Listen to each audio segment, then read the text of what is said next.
ফ্লোটিলাগুলিকে Israel আটকে দিয়েছে, যে সমাজকর্মীরা নিয়ে যাচ্ছিলেন তাদেরকে গ্রেফতার করেছে। শুধু গ্রেফতার করেনি, আগে যেটা ইসরায়েল করতো যে যাদের গ্রেফতার করতো তাদের ছেড়ে দিত, কিন্তু এবার ইসরায়েলের অতি দক্ষিণপন্থী স্বরাষ্ট্রমন্ত্রী বেন গাভির বলেছেন যে এই সমাজকর্মীদের 1 মাস জেলে আটকে রাখা উচিত, ঠিক যেভাবে জঙ্গি সন্ত্রাসবাদীদের আটকে রাখা হয়।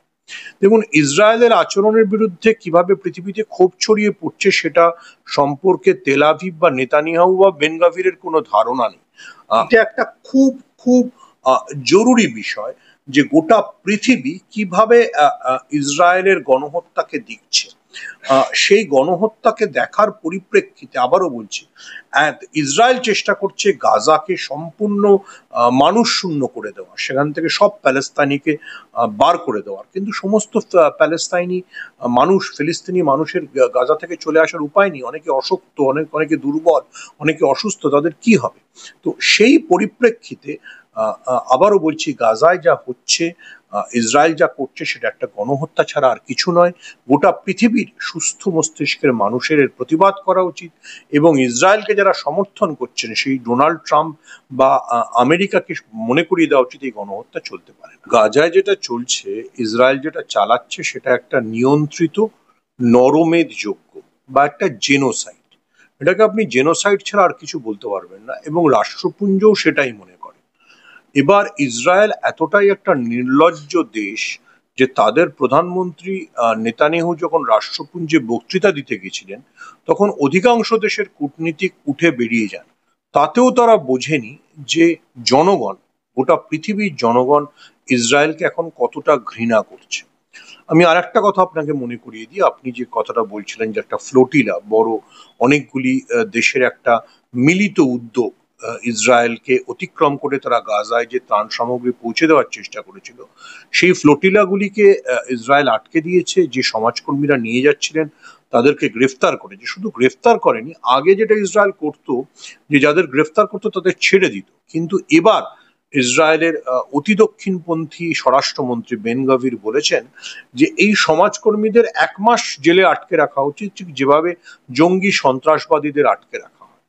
দেখুন, ইসরায়েলের আচরণের বিরুদ্ধে কিভাবে পৃথিবীতে ক্ষোভ ছড়িয়ে পড়ছে সেটা সম্পর্কে তেল আভিভ বা নেতানিয়াহু বা বেন গাভিরের কোনো ধারণা নেই।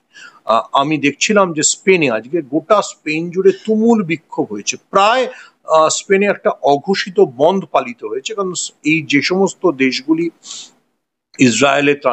ইসরায়েলকে অতিক্রম করে গাজায় ত্রাণ সামগ্রী পাঠাচ্ছিল, তার মধ্যে স্পেন ছিল।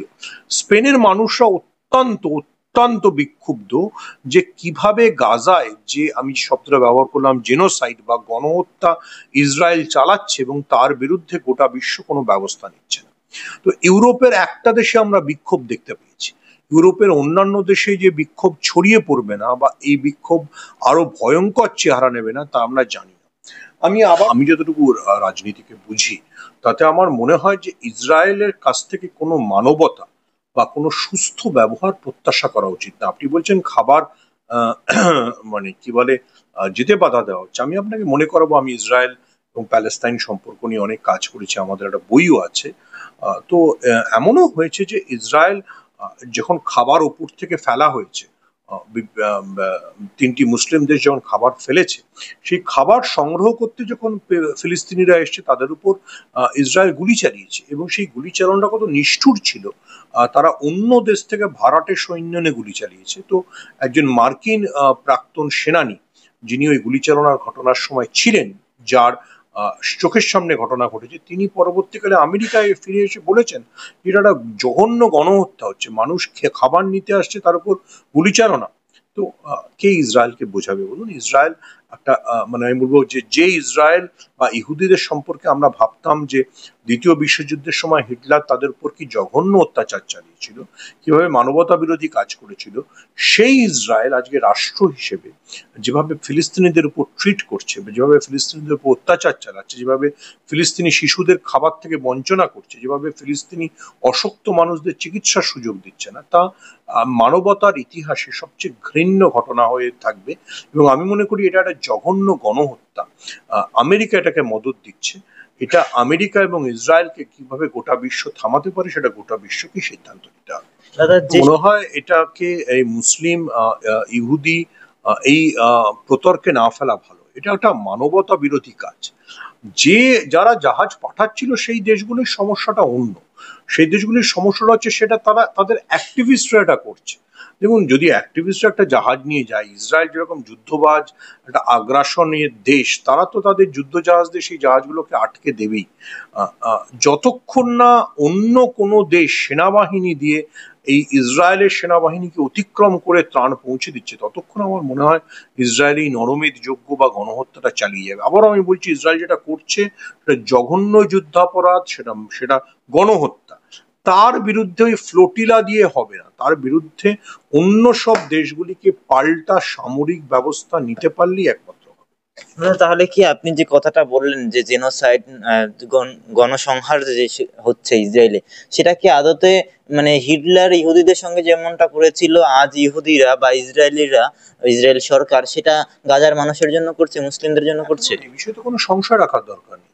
ইহুদিদের উপর যে অত্যাচার হিটলার নামিয়ে এনেছিলেন, যা মানবতার ইতিহাসে কলঙ্ক হিসেবে আছে, যেটার জন্য আমরা পৃথিবীর বিভিন্ন দেশে সেই কলঙ্কের জন্য মিউজিয়াম তৈরি হয়েছে। ইসরায়েল নিজেরা রাষ্ট্র হওয়ার পর এই এই জায়নবাদী দর্শন, ইসরায়েলের যে অতি দক্ষিণপন্থী দর্শন বা অতি দক্ষিণপন্থী ভাবনা, তা ফিলিস্তিনিদের সঙ্গে একই ধরনের ঘৃণ্য কাজ করবে। আমি শুধু ফিলিস্তিনিদের সাথে বলবো না, ইসরায়েল কিন্তু যদি আপনি লক্ষ্য করে দেখেন, ইসরায়েল গত কয়েক মাসে আশপাশের প্রায় সব মুসলিম দেশের উপর আক্রমণ চালিয়েছে। এমনকি আমেরিকার বন্ধু বলে পরিচিত কাতারের উপর আক্রমণ চালাতেও দ্বিধা করে। ইসরায়েল একটা যুদ্ধবাজ দেশ। ইসরায়েলকে কিভাবে কন্ট্রোল করা হবে সেই সিদ্ধান্ত গোটা বিশ্বকে নিতে হবে। এটা কোনো সুস্থ স্বাভাবিকতায় হচ্ছে না। ইসরায়েল যেভাবে গাজায় রোজ মানুষ মারছে, রোজ সাংবাদিক মারা যাচ্ছে। সাংবাদিক আমি শুধু বলবো কেন, মানে এমন কে নেই যে গাজায় মারা যায়নি। সাংবাদিক মারা গেছে, ডাক্তার মারা গেছে, ইউনাইটেড নেশনস এর পাঠানো ত্রাণকর্মী মারা গেছে, রেস্কিউ ওয়ার্কার মারা গেছে। কাদেরকে ইসরায়েল মানেনি এবং নিশানা করে করে মেরেছে? তার কারণ ইসরায়েল গাজাকে মানুষ শূন্য করতে চায়, ফিলিস্তিনি শূন্য করতে চায়। সেটা পৃথিবী হতে দেবে কিনা সেটা পৃথিবীর অন্য রাষ্ট্রগুলোর সিদ্ধান্ত। এই জঘন্য গণহত্যার পরে ইসরায়েলকে কিভাবে সংযত করা হবে সেটা বিশ্বের অন্য দেশগুলোরই সিদ্ধান্ত। আমি শেষ করবো দাদা, আপনি আমেরিকার প্রসঙ্গ আনলেন যে আমেরিকার মদতে আসলে এটা করা হচ্ছে। সেখানে ডোনাল্ড ট্রাম্পের সঙ্গে আমরা ইসরায়েলের প্রধানমন্ত্রী নেতানিয়াহুর যে বৈঠক সাম্প্রতিক সময় হয়েছে সেই বৈঠক দেখেছি, এবং শান্তি প্রক্রিয়া বা শান্তি বার্তা হিসেবে তারা বেশ কয়েকটি প্রায় 37টি খুব সম্ভবত তারা বিভিন্ন পয়েন্টে আলোচনা করেছেন কিভাবে শান্তি প্রতিষ্ঠা করা যাবে, যুদ্ধের পরে কি হবে। এই পথটা বা এই পদক্ষেপটা ডোনাল্ড ট্রাম্পের কি আগামী দিনে ইসরায়েল প্যালেস্তাইনে শান্তি ফিরতে পারবে বলে আপনার মনে হচ্ছে? আমি মনে করি না, কারণ ডোনাল্ড ট্রাম্প যতক্ষণ এটা বুঝতে পারবেন যে যতক্ষণ না নেতানিয়াহু বা ইসরায়েল তার এই রক্ত পিপাসাকে বন্ধ করবে, ততক্ষণ গাজায় কোনোভাবে শান্তি ফিরবে না। উনি যদি মনে করেন যে নেতানিয়াহুকে ফ্রি হ্যান্ড দিয়ে গাজাকে ফিলিস্তিনি শূন্য করে ওনার পরিকল্পনা মতো সেখানে একটা রেজর্ট তৈরি হবে, তাহলে উনি মূর্খের স্বর্গে বাস করছেন। তাহলে বিশ্বের বিভিন্ন দেশে এ নিয়ে উত্তেজনা বাড়বে, যেটা এখনো বোঝার ক্ষমতা ডোনাল্ড ট্রাম্প বা নেতানিয়াহু নেই। সেইটা যতক্ষণ না বুঝতে পারবে ততক্ষণই এই সমস্যা চলবে। এই সমস্যার একমাত্র সমাধান, যেটা আমেরিকাই এক সময় বলেছিল, টু নেশনস থিওরি, অর্থাৎ দুটো দেশ পাশাপাশি থাকবে, ইসরায়েল এবং প্যালেস্টাইন। কিন্তু প্যালেস্টাইনের যে জমি অর্থাৎ গাজা বা ওয়েস্ট ব্যাংক, সেটা ইসরায়েল গায়ের জোরে দখল করে নেবে, সেনাবাহিনী পাঠিয়ে দখল করবে, মানুষকে মেরে দখল করবে।